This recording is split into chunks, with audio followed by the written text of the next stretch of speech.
Welcome to Basic Brewing Radio for Thursday, November 1st, 2007. I'm James Spencer. Here at Basic Brewing Radio, we're all about home brewing. Well, this week, Chris Colby from Brew Your Own magazine gives us a lesson on reusing yeast. When you look at your primary fermenter after racking your beer, there's lots of good stuff on the bottom of it, and Chris will tell us how to recycle that yeast and put it to good use. If you're new to home brewing or would like to get into the hobby for the first time, check out our website, basicbrewing.com, where you can find archives of our audio and video podcasts and our DVDs to walk you through basic and more advanced brewing techniques. Well, hope you guys had a happy Halloween. I'm recording this actually on Halloween, so we haven't gone around for the candy collecting yet, but I suspect that, or I hope that you guys had a good Halloween. Some candy makes a good adjunct to Belgian beers, so you might want to look in your kid's bag and see what they've got. Just a little extra hint there. A couple of quick congratulatory notes before we get started. First of all, congratulations to Bill Streeter of Lo-Fi St. Louis on his 200th episode. Lo-Fi St. Louis is, I think, one of the best video podcasts out there. Bill usually features local music on his podcast, but every now and then he does very cool documentary-style stories on the St. Louis art scene as well. So if you're into that kind of thing, good local music and interesting, cool documentary-style stuff, well-produced, check out Lo-Fi St. Louis at lofistl.com. Very cool stuff. Also, congratulations to Rick Sellers of Pacific Brew News Radio. Rick is now the beer director for Draft Magazine. Pretty good. And we knew him before he was anybody, so that was pretty cool. Congratulations again to Rick Sellers. And congratulations to Draft Magazine, too, on making a good choice. I'm sure that he will do very well. David from New Mexico writes in, looking in the mailbag. David from New Mexico writes in and says, I've been a beer drinker for 27 years, and I'm very interested in brewing my own beer at home. Oh, good for you, David. Congratulations. But David says, I'm concerned about whether or not there are home brewing laws in my state, New Mexico. Is there a limit to how much beer I can brew? Of course, I don't plan to sell any beer, but is it legal to give it to someone? Can you tell me what kind of laws pertaining to home brewing exist in New Mexico? Well, I don't know about New Mexico, but the federal law that Jimmy Carter signed back in 1978 says that an individual can brew up to 100 gallons of beer per year, and if there's or at least two adults in the household, each household can brew up to 200 gallons. That's a lot of beer. You can't sell it, but you can certainly give it away, and I encourage that. But having said that, each state has the right to apply their own regulations to home brewing. Home brewing is legal in almost all areas. However, if you're really worried about it, you can check with your local authorities. But there's no guarantee they'll know what's really accurate. I sent David a link to a page on the Brewers Association site, beertown.org, where they have a breakdown of homebrew laws state by state. I'm not sure how up-to-date those references are, but they do have contact information on there to the state offices that deal with alcoholic beverages. So if you're really concerned about it, you can contact them, and surely they'll know. And I'll post a link to the page on beertown.org in the description of this episode on basicbrewingradio.com. Joe from Hingham, Massachusetts, writes, unfortunately, I am hampered with an electric stove. I used to have one of those. I can identify. It takes approximately 2 solid hours to bring 3 gallons to a boil. Oh, my goodness. Joe says, I want to invest in an open-flame propane setup, but I have reservations on operating that in the house. Well, you shouldn't. My question is, can I brew outdoors? Should I brew outdoors? If either of those are true, what precautions or equipment should I consider before embarking on this adventure? Well, yes, Joe, you can brew outdoors, and you probably should if you've got an electric stove that takes 2 hours to bring 3 gallons up to a boil.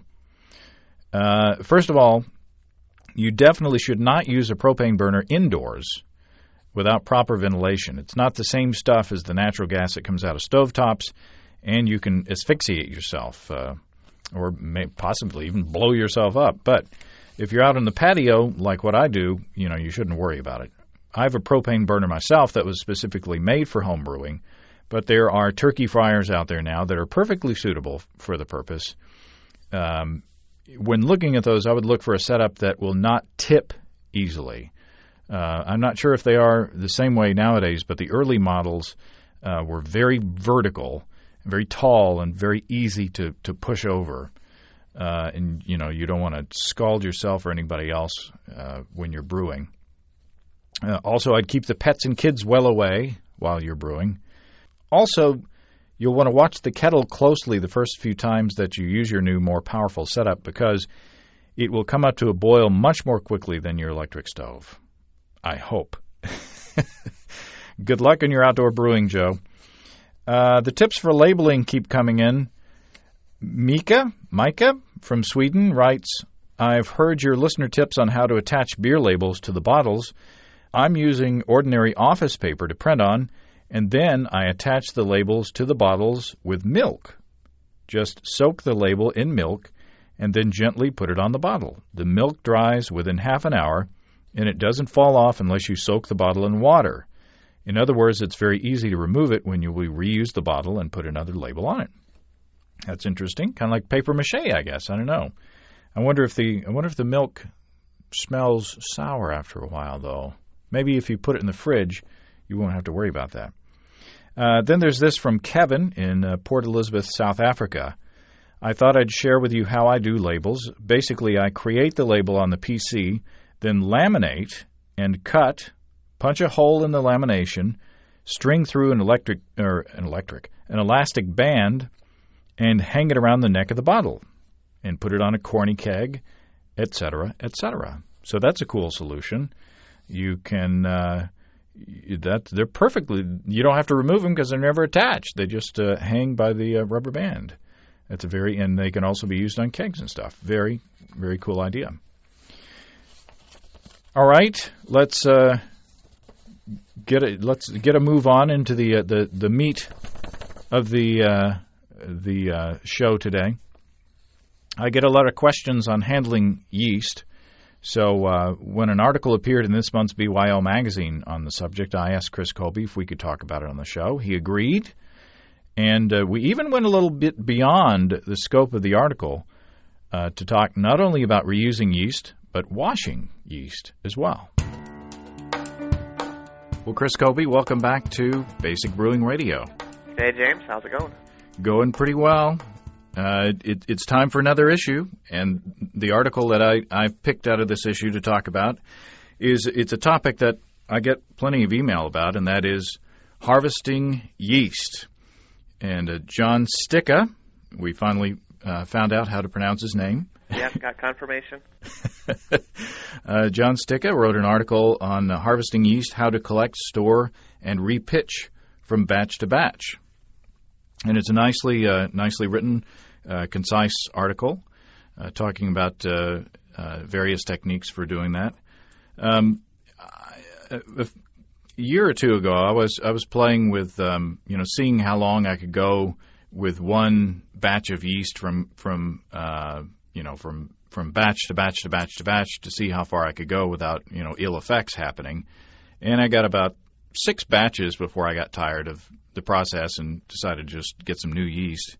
And a friend of mine asked, well, why go to all the trouble? Is yeast that expensive? And I said, well, no, but, it's just something to do.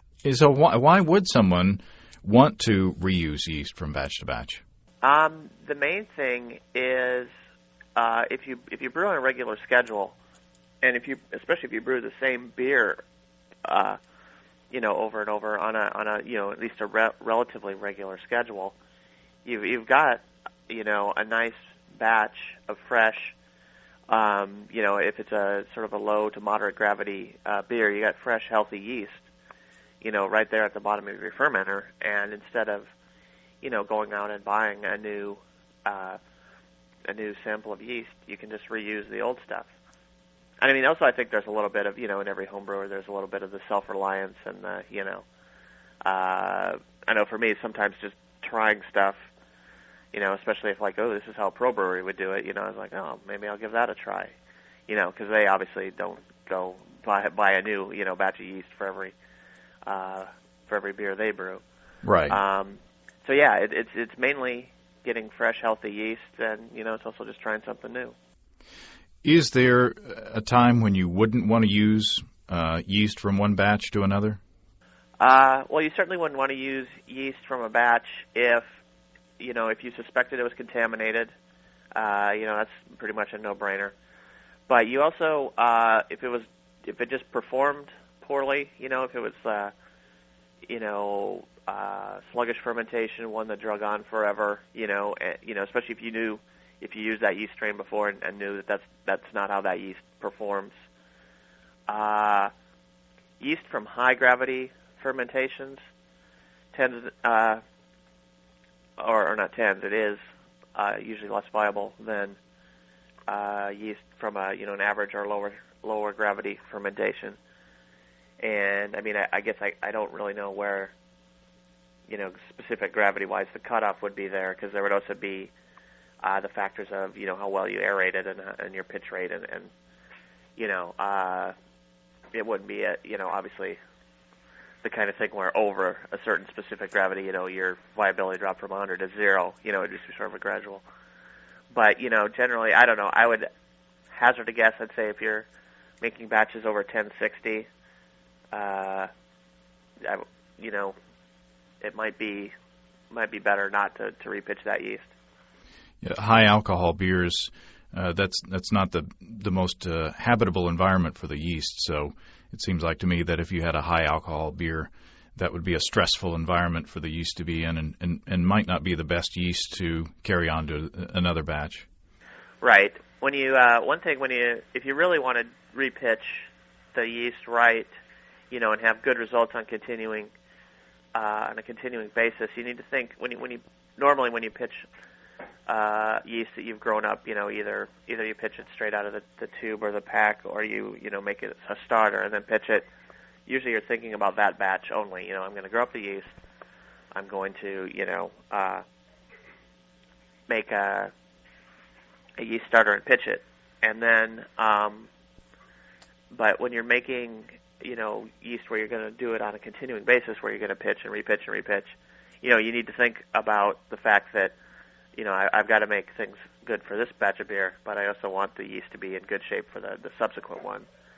So, I mean, again, it's the same sort of thing you're shooting for. It's the, you want to have adequate pitch rate, you want to have adequate aeration, and, and then the added thing is you want to have your batches timed so that the yeast that you will ferment your batch, flocculate out, and can be harvested and stored for a reasonable amount of time.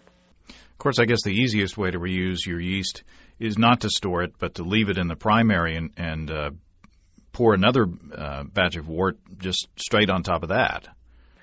A lot of people do that, but I personally think it's better to harvest the yeast and get the right amount of yeast that you need to pitch, and then pitch only that. With dumping it in the primary, you get, there's the yeast and the trub, and you've also got the the fermenter's coated with the beer residue from the last batch, and any small amount of contamination, even if it was not detectable in the previous batch, could start to grow a little bit.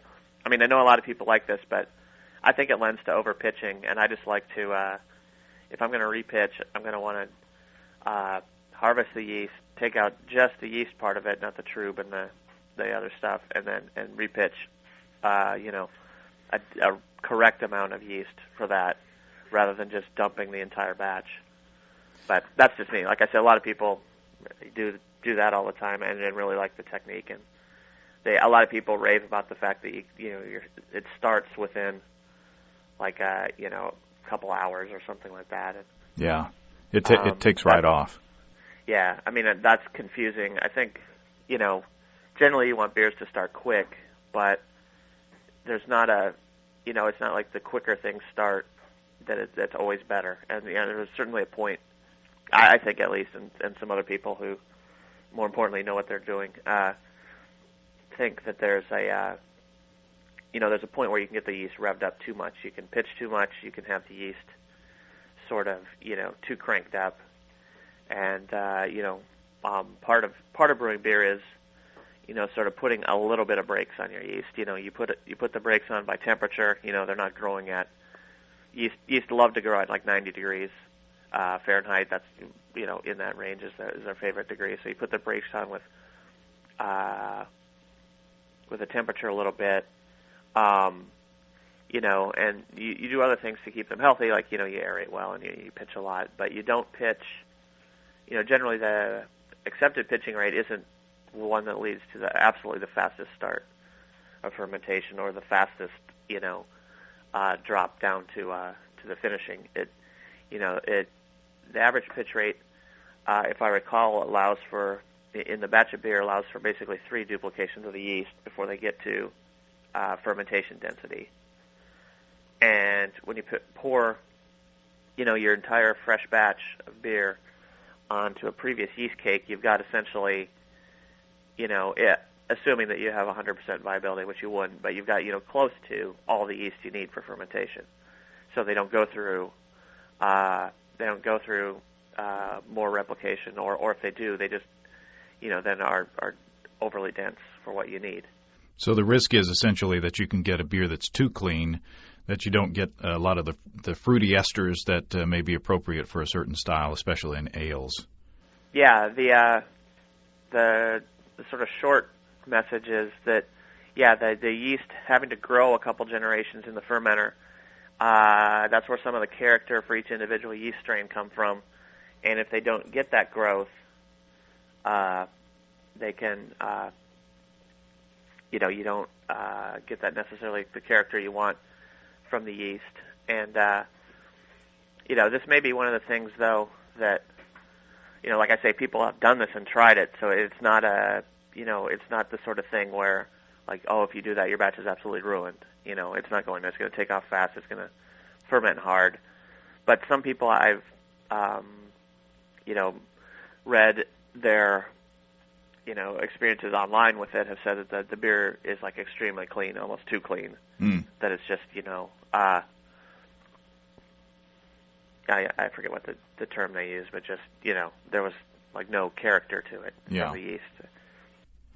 And also, if you harvest your yeast and store it for a little while and then make a starter before you pitch it into the next batch, there's kind of a buffer zone there so that if there is something funky going on with your yeast, if you make a starter with it, you have that step there that it's possible that you can detect any off flavors, like, say, if there is an infection in your yeast, if you make a starter, then hopefully the nasties will show themselves at that point, and you don't have to use bad yeast on a whole fresh big batch of beer. Yeah, that would be that your hope is that you would any contamination you would be able to pick up at the yeast starter stage rather than pitching it into your full batch. Yeah. So I guess as with brewing in general, if you're going to harvest your yeast, the number one rule is to sanitize properly. Yeah, I mean, the sort of number one, in commercial beers at least, what they say, the number one source of contamination is in pitching yeast. It's where, if a beer has a bug to it, at least commercially they say the odds are, I hope I'm remembering this right, that came from the pitching yeast. And, for homebrewers, that's true, especially if you make a starter and you don't pay attention to sanitation. If you pitch straight from the Y yeast packs or the White Labs tubes or, a thing of dried yeast, you shouldn't have a problem. But if you're, as commercial brewers do, they repitch batch after batch after batch, that becomes a substantial, the risk of contamination comes mostly from pitching. So yeah, you want to be, very, very, ideally you'd want to use sterile technique and have everything be sterile. As a home brewer, that unless you have a laboratory setting in your home, like a clean room with a hood and something like that, which I'm going to guess that most people don't. Unless you had that kind of environment, you can't be perfectly sterile. But you can certainly use sanitary technique, clean everything, till it's absolutely shiny, spotless clean. Use sanitizer, at the recommended dosage. Don't, some people think, since it's, for yeast, whatever, I'll go twice the dosage and that'll kill, more stuff. But that doesn't. It actually, most sanitizers actually work worse once they're outside of their little range because they work in conjunction with the water. So yeah, use a good sanitizer that you and trust. Iota 4 works good. Star San. You can even use bleach if you want. You can also, again, probably if you don't have a laboratory in your house, which even I don't have that. It'd be nice, but you probably don't have an autoclave at your house. Although you might, depending on where you work, you might have access to one. You can heat sterilize, all the hard stuff, just anything that's not going to melt. But another thing you can do if you don't have an autoclave, but you have a big pressure cooker, is you can use that sort of as a home autoclave. Certainly for like small flasks or jars, anything glass or metal, or rubber stoppers can be sanitized that way, and that's nice sometimes because like rubber stoppers, people worry about the the little holes and nooks and crannies or whatever, but and they think, and probably correctly, that the bacteria can hide in little microscopic crevices from liquid sanitizers, but they can't hide from heat. So yeah, you can sanitize your equipment either with a liquid means or with heat in a pressure cooker. And yeah, like you said, so it's very important because any amount of contamination in your small amount of yeast that you pitch is going to be amplified in the larger amount of beer. And what yeast should we try to harvest? The yeast out of the primary fermenter or the secondary? People have a couple different opinions about this. Some people like secondary because all the quote unquote gunk has dropped out in primary, and you get a much more homogeneous amount of yeast in the secondary. But the yeast from the secondary is also has been chugging along for that much longer.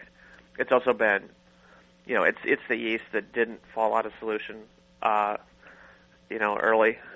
So it's at least potentially, or there's a potential you could start selecting for yeast that doesn't want to drop out of solution if you go many, many generations of this. So the primary is your best bet. The yeast, got in there, it did its job, it flocculated out, and if you rack over to secondary, or if you rack directly to the keg or bottling bucket, the yeast hasn't been sitting around a long time, and it is mixed in with the trub of the previous batch, but it's that's not going to hurt it at all, and the yeast out of your primary is the freshest, it's the healthiest.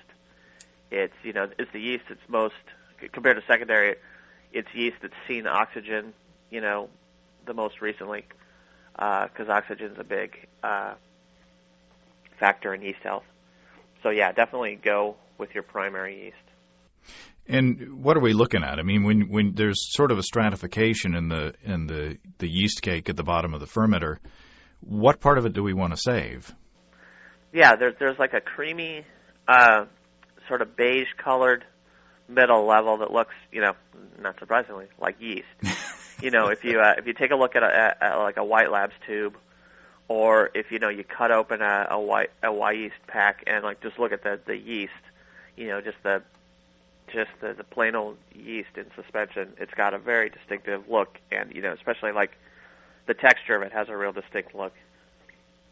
And you'll see that in the carboy, or in your bucket, or when you save that, and that all that stuff tends to be towards the middle of your layers of stuff on the bottom of your carboy. You've got on the very bottom layer you have stuff that like cold break and just solids that fall out very early in fermentation, or they might get stirred up, but they fall out before the yeast have done their job or whatever. Next, you have the yeast that have gone through fermentation. They've fermented to whatever level they're going to ferment, and they start sedimenting out, and that's the level you want. That's the yeast you want. You'll additionally get some more yeast will fall down on top of that, and of course if you cool your fermenter, then you'll get additional just stuff that sediments out at cold temperatures. The chill haze material and stuff will fall on top of that if you cool it. So if you've got if you're lucky enough to have a cylindro-conical fermenter, it's fairly easy, I would assume, to harvest your yeast. With a conical, it's trivial. You just sanitize your tube, sanitize your the tube leading from the fermenter, sanitize your your receiving vessel, whether it's going to be a quart jar or whatever, and just basically what you can do is you can one day before you've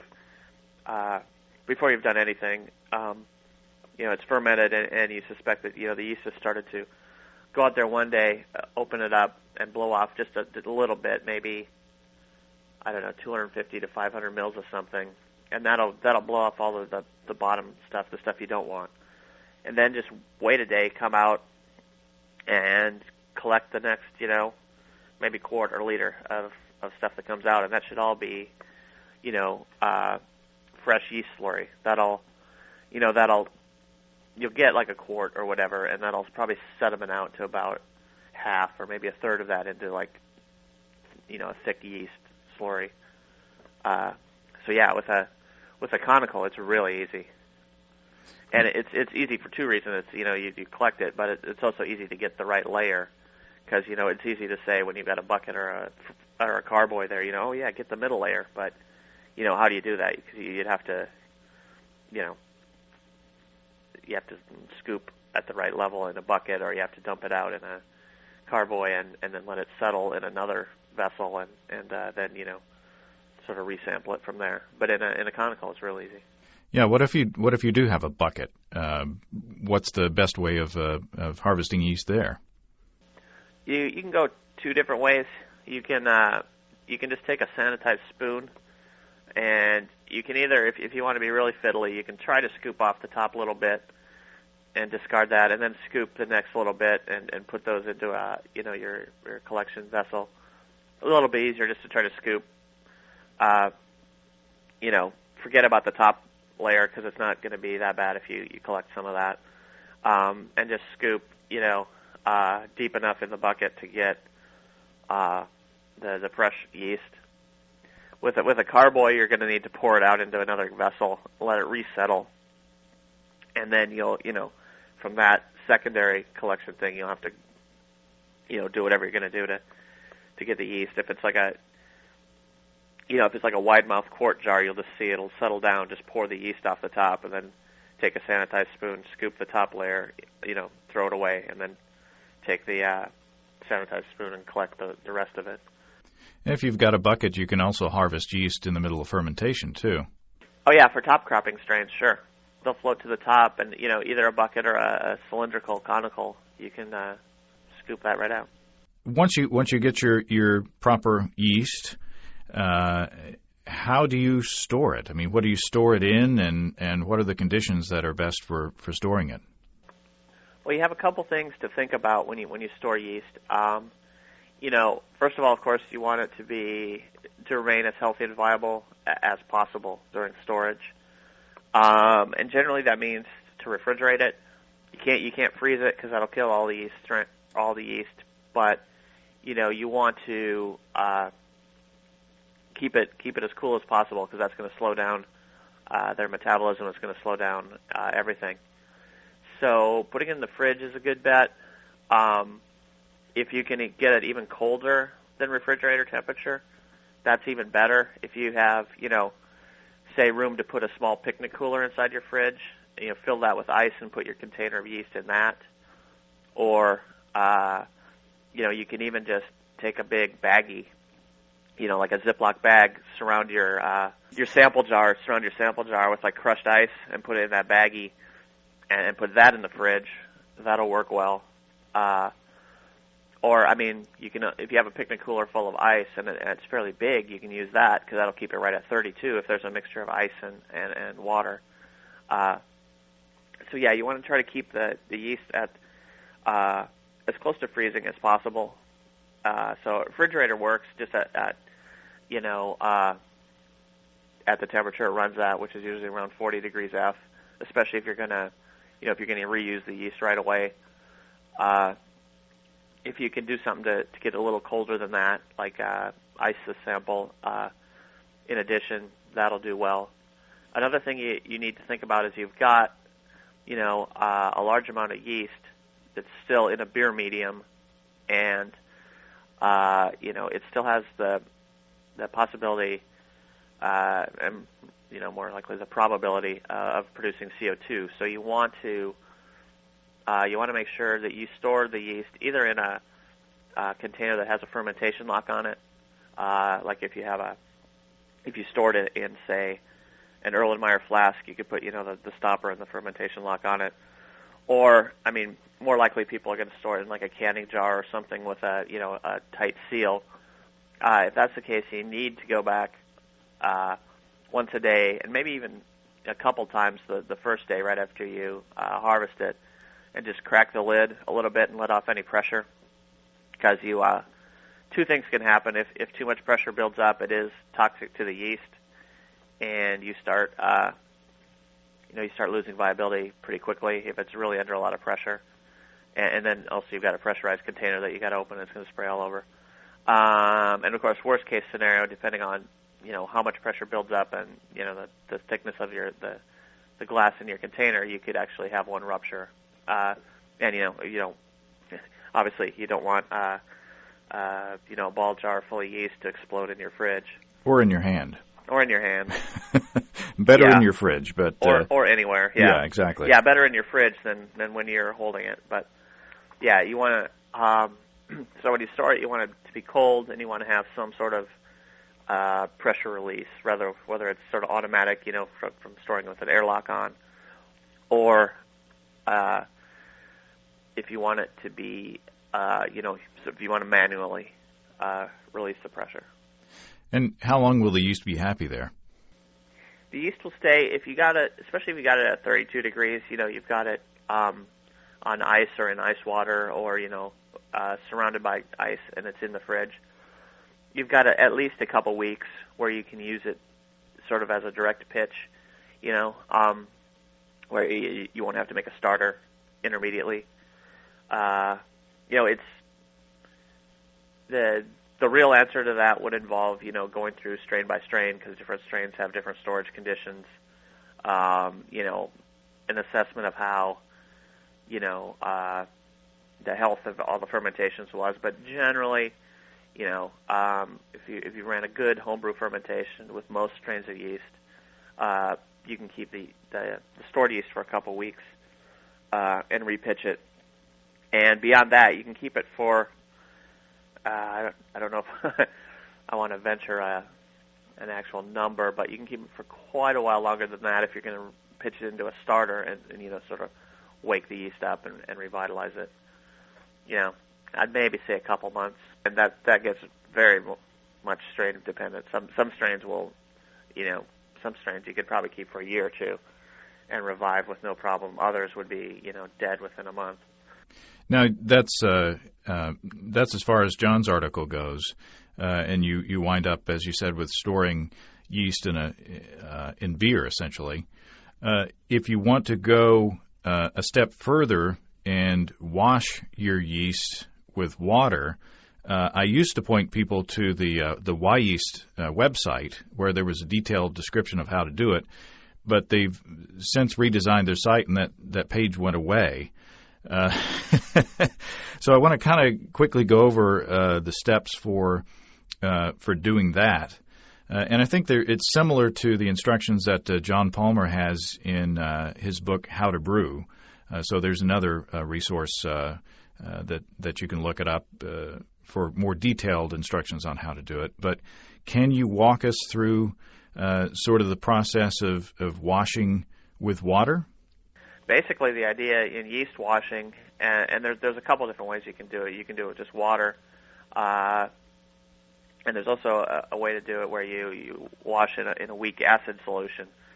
But we'll just go with the water first. And the idea with that is that you would essentially clean up the yeast a little bit. You would rinse out the trube, the beer, a good chunk of it, and dead cells, and sort of end up with just fresh yeast, not fresh yeast mixed in with various other stuff from your last fermentation. And the idea is you would just combine your yeast sample and water. And I don't remember. Do you remember the proportions? Well, essentially, and let me just kind of, I guess, walk through at least the first part. You boil, say, a gallon of water for 15 or 20 minutes to sterilize it, and then you chill that down, and you can store it in a sanitized, say, milk jug or something in your fridge. And what you want to do is cool that down to refrigerator temperatures. And then after you rack your beer off, you pour a bit of that sterilized water into your fermenter and swirl it up, and then pour that stuff, all that stuff, into, say, a sanitized quart jar, and pop it in the fridge and let it stratify, and you'll see the dark stuff go to the bottom, and you'll start to see layers happening, and you have another sanitized jar, and you pour off the top stuff. That is the hopefully more viable yeast cells floating in suspension in the water, and you let it stratify again. And if there's still more dark stuff in the bottom, you pour it back into the original sanitized again jar, and hopefully what you're left with is just all the fluffy stuff that's floating around in the water, and that will be viable yeast cells, and eventually that will settle out into a layer on the bottom of the jar. But that's essentially the technique as I remember it from the website, and I think that's similar to what John Palmer goes with as well. Is that what you remember, or is that what you've heard done before? Yeah, a gallon per batch of yeast sludge is maybe a little more than I went with, but when I say a gallon, I mean, in order to have a gallon of sterilized water for the whole process, you don't want to pour a whole gallon into the fermenter. You just pour, say, a quart or something. Yeah, that sounds a lot closer. Yeah. Because I remember doing about roughly equal volumes. I would, I did it sort of backwards. I scooped all the stuff out that I was going to do first and tried to leave some stuff behind. Then I added about an equal volume of water, sort of swirled that around and let it sit. And then, you have, the same sort of layers fall out as before. And then I just sampled the yeast. I didn't do the continual, like, re-pour it out and let it settle, re-pour it out, let it settle. I just went one round, and that produced, after one round of the washing, that produces nice clean yeast. Although I'm sure, if you want to keep going and clean it up further, I just sort of figured at the time that every stage that you handle the yeast, you pour it to another container, you pour it to the air or whatever, is just another opportunity to contaminate it. Yeah. So the times that I've cleaned it up, I've relied on the fact that, well, I could have used the yeast dirty. One round of cleaning up is going to make it better, and I don't want to make it worse by contamination. But right, that's of course up to everybody's. What you're going to know or have some idea of what your level of sanitation is in the area you're working in. You're going to have some idea of what your risk tolerance is. Yeah. Also, how lazy you are. For me, just like when the yeast is when I know it's in good shape and it's mostly separated from everything, it's like it's not my thinking at that point was that I don't want to recontaminate it. I don't want to do all this extra work for something that I don't think is going to it's not going to have any impact on my beer at all. Right. If I thought like, the extra one more round of cleaning it up is going to, change my beer from adequate to great, I would do it. But and I guess the reason that you would want to go this far is if you were going from one style of beer to another style of beer that was radically different, and you didn't want any of the previous beer in your next beer. Say if you were going from a dark hoppy beer to a lighter, more lightly hopped beer, and you didn't want any of the flavor. Yeah, if you made it like a super hoppy, like Guinness clone, and then tried to make a cream ale, you wouldn't want to obviously pitch the. That would be one reason, or just anytime you want to clean it up. I would say, like especially another use for the washing with just water is if you're going to store it for a while. I think you would be better going through at least one round of water washing before you store it than with storing it just straight. Right. And as I said before, I was using. I'd want to double check with the guys with like White Labs or Yeast before I say that as an absolute fact. But yeah, to me, it seems like you'd want to. It would store better as yeast in something closer to water than yeast in beer and trub and other stuff, dead yeast. Yeah. Well, and as I said before, I was using this technique. I was able to stretch out one batch of yeast. I think it was over 6 batches of beer. So, if you're concerned about cost, or if you want to do the challenge of brewing beer as cheaply as possible, spreading out one tube or one packet of yeast over 6 batches or more, depending on how long you want to risk it, can pay off. Yeah, it's interesting. Commercial brewers, they have different protocols. A lot of breweries have sort of a set number of generations they're going to go with yeast before they grow up a new batch, in their yeast propagator. And usually that's set to be a safe number. Others sort of just go until they start noticing some difference. And usually the first differences they'll notice is something in the performance, like it's the gravity is dropping faster, or it's slower, or it's there's just some difference in the performance of the yeast, and then they'll repropagate freshly, and so the amount of yeast goes from in the mid single digits to some places I've heard go their number is around 20, which was quite a bit. And then I've heard of other breweries that have claimed to be just self-sustaining, that they just always repitch their previous yeast. Wow. Yeah, and I don't know if I've ever had beer from those breweries. Well, you would definitely develop your own house flavor after, by following that method, it would seem. Yeah, you would. And I would wonder, when they say that, I don't know if they ever do anything like acid washing to clean it up.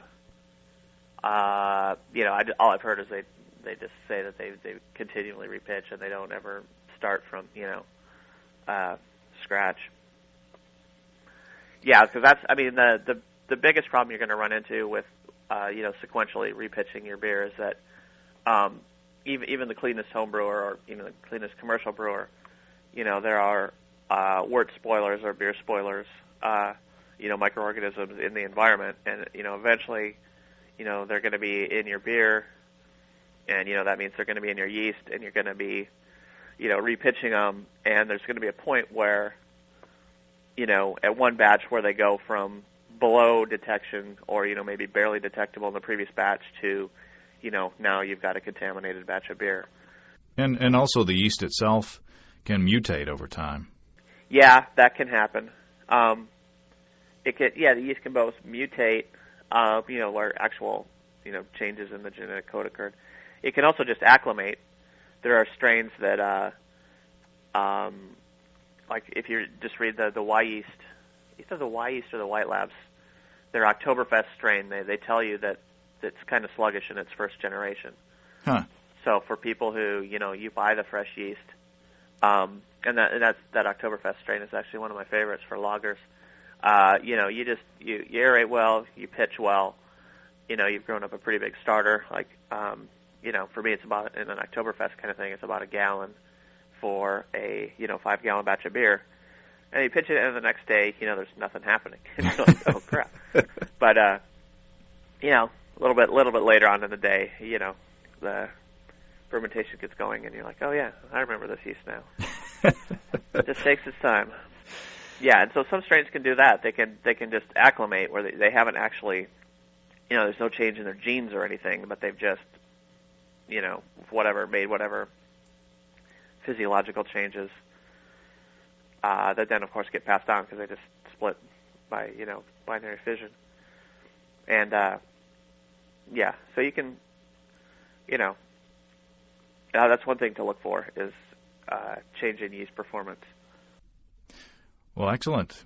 Well, hopefully people will be kind of less afraid to play with their yeast after hearing us talk and after reading the article in BYO. It's nothing to be afraid of. We want to be careful with our yeast because the yeast are our best friends in brewing, but we can play with them a bit and get more use out of them and have more fun in brewing. I just thought of another good reason for this is talking about big beers is if you make a moderate strength, like if you make a pale ale, and then next you're going to brew a barley wine, rather than taking the time to make an extra 1 or 2 gallon yeast starter for your barley wine, depending on how big it is, just harvest yeast from that batch, because you'll have, if you follow the rule of yeast replicates 3 times before they get to their correct density. Working backwards, that means that you pitch 1/8 of the total amount of yeast in your, as your pitch. Mm-hmm. So therefore, you've got 8, amounts of yeast in your fermenter. But then, of course, you want to subtract for practical reasons. You're going to lose some, and you're carry some over to secondary, and some's not going to be good. So, but you can get either enough yeast to pitch to multiple batches, or you can get yeast to pitch to a large amount to pitch to a bigger beer later. Well, Chris, again, I appreciate your time.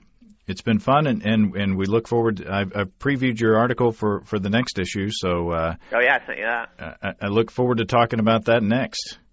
Yeah, you'll have to next time you're in Austin, you'll have to suffer through those beers too. Oh man, well, I guess if I have to. If you have to. Well, thanks, Chris. Okay, it was great talking to you, James. Well, thanks again to Chris Colby. You can check out John Sticka's article on reusing yeast in this month's issue of Brew Your Own magazine. If you click on the BYO banner on basicbrewing.com, you can get a free copy of the magazine. And if you decide to subscribe after reading that free issue, you'll be helping to support this podcast. And we thank everybody who's done that in the past. You won't regret it, I don't think. It's a great publication, lots of ideas, lots of recipes, and such as that. If you have brewing questions, show suggestions, or just want to say howdy, write to james@basicbrewing.com or just fill out the contact form on basicbrewing.com.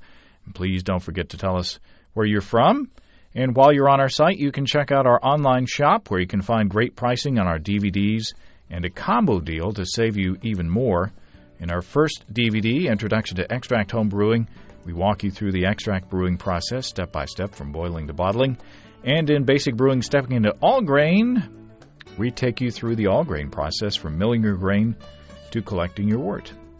You can see a listing of the fine folks across the country who sell our DVDs on basicbrewing.com. And if there isn't a vendor in your area, you can order it online. And I'm getting people asking about the new DVD, when it's going to be here. And in a couple weeks, I'm hoping it will be here. So our low-tech lagering and decoction mashing DVD should be, it's at the replicator, getting replicated. No duplicating here, replicating. And also, we're putting the finishing touches on the Brewer's Logbook, so it'll be ready for 2008. And our goal is to have that out in the next couple weeks as well, so that you will have time for, Christmas shopping, or dropping a hint to your spouse or a significant other. Anyway, thanks to everybody who's interested in that, and thanks also to everybody who's continued to click on our Amazon.com link. We appreciate the support there. Our featured products this week that were purchased through the link are Apple Mac OS 10 version 10.5 Leopard, and Camp Out, the Ultimate Kids Guide. Thanks again, everybody. And remember, I can't tell who bought what through that thing, so no worries there. Just click on the Amazon.com logo on our site the next time you feel like Amazon shopping, and we appreciate your support there. We'll get a little chunk of the purchase there. Especially important. Now it's, sneaking up on Christmas time. That's, I don't know. I'm in a scary mood because it's Halloween. That's all until next week. Until then, thanks for listening, everybody. I'm James Spencer. Production help for Basic Brewing Radio and our website is provided by our buddy Kelly Dodson down there in Austin, Texas. And Kelly also did our logo. Basic Brewing Radio is a production of Active Voicing. We'll talk to you next time, everybody. So long.